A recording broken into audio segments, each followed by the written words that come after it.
yeni Santa Fe. Karabkan yağı dəyişib filtr çəkir. Belə içinə baxacaq. Sökürük. Ah canım benim. Şu buruna bak. Şu ağza bak. Ellere, parmaklara bak ya Rabbim.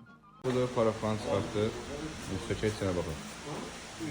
Və bu da karabkan təmiz söktük. Filtr bəribat vəziyyətdədir. Filtr dəyişir, sanitlər dəyişiləcəkdir. Həmişə ki, qayıcı sanitlər. Bir də yüngül problem var. Yüngül problemci nədir? Bunun üniteli altına yiyilifdir. Bunu imdən dəyişsək, çanağı sıradan çıxartmayacaqdır və gələcəkdə dala qabaq etmə problemləri olmayacaq. Yavaş-yavaş yiyir. Dişlərinə belə baxın, narahatdır. Bunu dəyişəcək inşallah. Yox, təmizlik. Bizim bu dəyərli tenekimiz yiyəcəklər hələ. Niyə elə oldu? Olur da Allah'ın işi. Bu da karabkan təmiz yuduq. Hər bir detal üstə yuyulubdur. Niyə yuyacaq? Köhnə filtr, sanin, yeni saninliklər.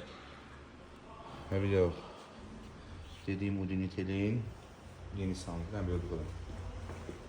Originala. Bilən bilir. Təsir olacaq.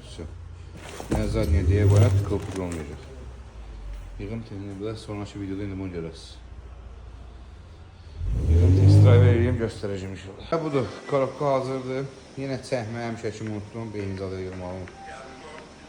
Və bu da udintel təzəyinlə aparıram, kimə tuta qoysa üstünə.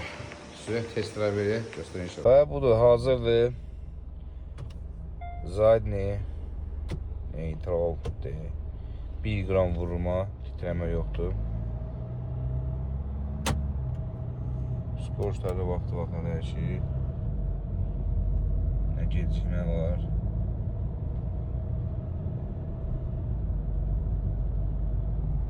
Bizim yolumuz görəcəkmi? Yox, görməyəcək. Neyse. Sporçda ideal dəyişir sürmüşəm. Allah xeyir versin. Dayanmadan. Bəli. Budur biz efirdəyəm həmişə kimi.